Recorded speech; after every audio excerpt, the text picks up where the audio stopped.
위안부 및 강제 동원과 한일 관계 수업에 참여해 주신 여러분 감사합니다. 다소 어려운 주제일 수 있습니다. 끝까지 즐거운 마음으로 참여해 주시기 바랍니다. 먼저 1차시 근대국가 일본의 성립입니다. 먼저 학습 내용에 대해서 말씀드리겠습니다. 오늘날 한일 관계의 역사 현안을 구성하는 내용에는 어떠한 것들이 있으며 이러한 현안이 발생하게 된 원인으로서의 제국 일본의 형성 과정과 특징에 관해 학습한다가 되겠습니다. 학습 목표에 대해서도 몇 가지 말씀드리겠습니다. 첫째, 일본이 메이지 유신을 계기로 근대 국민국가를 형성해가는 과정을 설명할 수 있다. 둘째, 본격적인 제국주의 길을 걷게 된 일본의 국가 시스템의 형성 과정과 특징을 설명할 수 있다. 셋째, 제국 일본의 식민 조선 통치의 기본 방침과 실제 현안을 설명할 수 있다. 넷째, 전시체제의 특징과 총동원령 아래 조선, 지금의 한국이죠, 의 인적 물적 자원이 수탈되는 과정과 의미를 설명할 수 있다. 다섯째, 1945년 8월 이후 제국 일본 시기에 대한 기억을 둘러싸고 벌어지는 한일 간의 기억전쟁의 특징을 설명할 수 있다가 되겠습니다. 아시는 것처럼 일본군 위안부나 강제 동원과 관련된 문제를 풀어가다 보면 그것의 시발점으로서의 제국 일본의 전반적인 이해가 선행되어야 되기 때문에 오늘 1차시 주제를 이와 같이 정한 것입니다. 먼저 메이지 유신과 근대 국민국가의 형성에 대해서 보겠습니다. 메이지 유신은 그 쇄국에서 개국으로의 그 전환이라고 하는 큰 의미를 갖는 그런 일대 변혁을 가져온 사건이라고도 할 수 있습니다. 먼저 페리 함대가 일본에 나타나서 일본의 개국을 요청합니다. 근데 이 페리 함대가 일본에 왔을 때 배가 4척이 왔습니다만 이 4척이 범선 2척과 증기선 2척 등으로 이루어져 있습니다. 그러니까 당시의 산업혁명의 그 영향으로 영국이라든가 미국 같은 경우에는 산업혁명이 일어나게 되었고 그 산업혁명의 여파로 증기력에 의해서 여러 그 공장에서의 기계라든가 또는 그 이 함대와 같은 경우도 그러한 그 증기력에 의해서 움직이는 그런 형태가 되겠습니다. 그래서 그러한 그 전까지 도쿠가와 시대까지 보지 못했던 그런 막강한 미국 그리고 그 미국으로 상징되는 서구의 힘을 일본이 직면하게 됩니다. 그러면서 도쿠가와 체제의 한계를 깨우치게 되고 도쿠가와의 막번 체제, 즉 오늘날 분석해보면 이제 봉건 제도가 되겠습니다만 그거를 포기하고 메이지 유신에 의해서 중앙 집권 체제를 도입하는 그런 근대 국민국가로 형성해 나가는 과정이었고 그것은 이제 쇄국에서 유럽을 받아들임으로 인해서 개국을 함으로 인해서 그와 같은 일들이 전개되게 되었다라고 하는 점입니다. 그런데 우리 조선에서도 서양 세력들이 들어오고 그럴 때 우리에게 이제 개국을 요구할 때 개국이냐 아니면 양이냐 하는 걸 둘러싸고 국론이 분열되는 것이 일반적이었습니다. 일본에서도 마찬가지입니다. 양의를 할 것이냐 양의를 맞이해서 일본을 국가를 근대 국민국가로 활짝 열어 나아갈 것이냐를 둘러싸고 엄청난 대립이 있었습니다. 일본이 근대 국민국가 형성에 아시아의 다른 나라보다도 빨리 접근할 수 있었던 것은 이 사쿠마 쇼잔이라고 하는 사람이 양의를 위한 개국의 정치 사상을 펼쳤다라고 하는 점입니다. 그러니까 양의와 개국이 상반되는 것이지만 이 상반된 두 가지를 합해버리는 겁니다. 목적은 양이다. 그런데 양의를 하기 위해서는 개국을 할 수밖에 없다. 그래서 목적으로서의 양의를 위해서 수단으로서 개국을 할 수밖에 없다고 하는 기막힌 정치 사상을 펼치게 되고 그런 사쿠마 쇼잔의 영향도 물론 그게 절대적인 것은 아니지만 당시 일본이 개국을 하는 데에 상당히 유리한 그런 환경을 만들어 가게 되는 것입니다. 그러면서 일본이 화혼양제라고 해서 이 화라고 하는 것은 조화로울 화자, 화목할 화자 이제 그런 것인데 이게 와라고도 하고 또는 야마토라고도 해서 일본을 가리킵니다. 그래서 일본의 혼만 잘 유지를 한다 그러면 서양의 기술이나 문물 같은 것들은 얼마든지 받아들일 수 있지 않겠느냐 하는 것이고 그런 의미에서 화혼양제라고 하는 말이 나왔을 때는 뒤쪽에 양제의 도입 필요성이 강조됐던 그런 부분이라고도 볼 수가 있습니다. 물론 화혼이라고 하는 것을 전제를 하는 것이지만 양제 도입에 양제에 대해서 나름대로 긍정적인 평가를 하고 있음을 알 수가 있습니다. 그렇게 해서 개국을 하게 된 일본은 서양을 국가와 문명의 모델로 삼아서 서양 따라 배우기를 국가적인 규모로 전개를 하게 됩니다.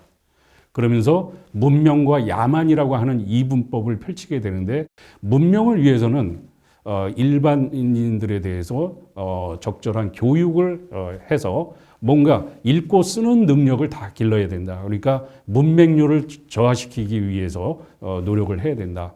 그러한 것이 곧 문명사회를 건설하는 데 있어서 가장 기초가 된다고 해서 후쿠자와 유키치를 비롯한 많은 사람들이 교육 문제에 대해서 굉장히 공을 들이는 그런 모습을 또한 볼 수가 있습니다. 그런데 메이지 시대가 초기에 이렇게 서양화, 근대화, 문명화라고 하는 것을 하나의 세트로 강력하게 추진하면서 모든 것을 전부 다 서양화, 근대화라고 하는 가치로 판단하고 그것을 높게 평가해 왔던 그런 시기가 한 20여 년 정도 지나게 되니까 메이지 20년 정도 되니까 새로운 일본 사회의 풍조가 나타나기 시작합니다. 메이지 20년대라고 하는 것이 1880년대 중후반에 해당하는 건데요.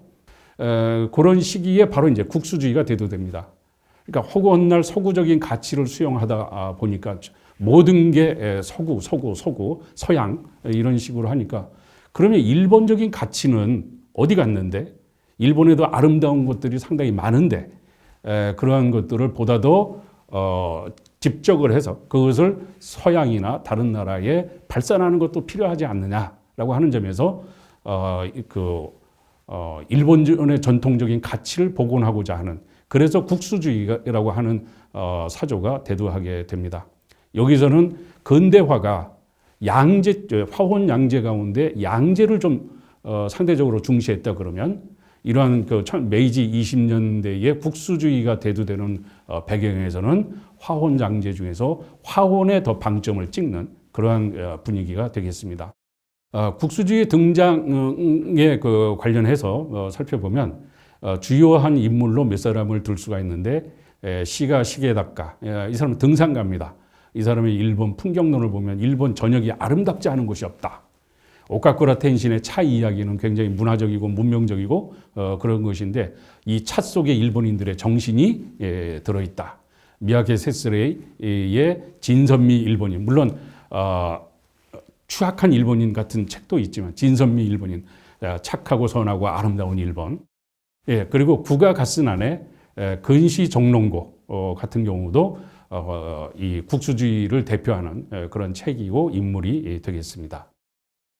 이러한 메이지 20년대의 국수주의의 대두가 그 이후에 좀 다소 이제 이후의 시기가 되겠습니다만 제국 군부의 이념적인 토양이 되기도 하고 현대 일본 사회의 보수적인 극우주의자들의 사상적인 연계성을 갖는 그런 측면에서 그들의 사상을 살펴보는 것도 의미가 있으리라고 생각을 합니다.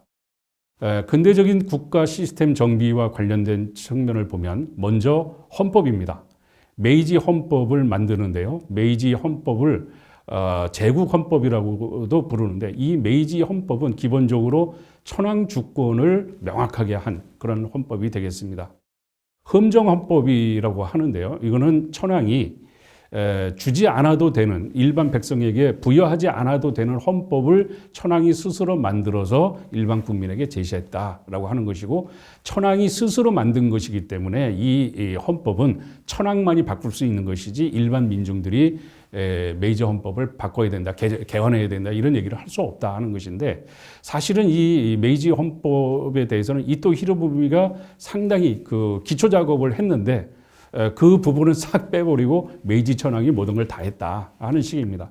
그러면서 이 메이지 헌법의 주된 내용에서 보면은 천황 주권론을 강력하게 주장하는 그 내용으로, 만세 일개의 황통을 이어받은 천황이 만기를 칠람한다라고 하는, 그러니까 국정의 모든 부분을 다 천황이 관여를 한다 하는 것인데, 여기에 신하들의 보필이라고 하는 내용들이 또 들어가 있어서 천황의 국사 행위가 대신들의 보필에 의해서 이루어진다라고 하는 것을 해서, 훗날 또 전쟁 책임 문제와 관련해서 천황이 만기 칠람을 한다고 그랬으니까 천황이 전쟁 책임 있는 거 아니야라고 했을 때, 야야야, 그 대신들이 보필을 해서 그런 것을 했기 때문에 천황은 죄가 없고 대신들이 보필을 잘못했기 때문이다 하면서 천황이 책임에서 벗어나는 그러한 근거가 되기도 한 것이 바로 이 부분입니다.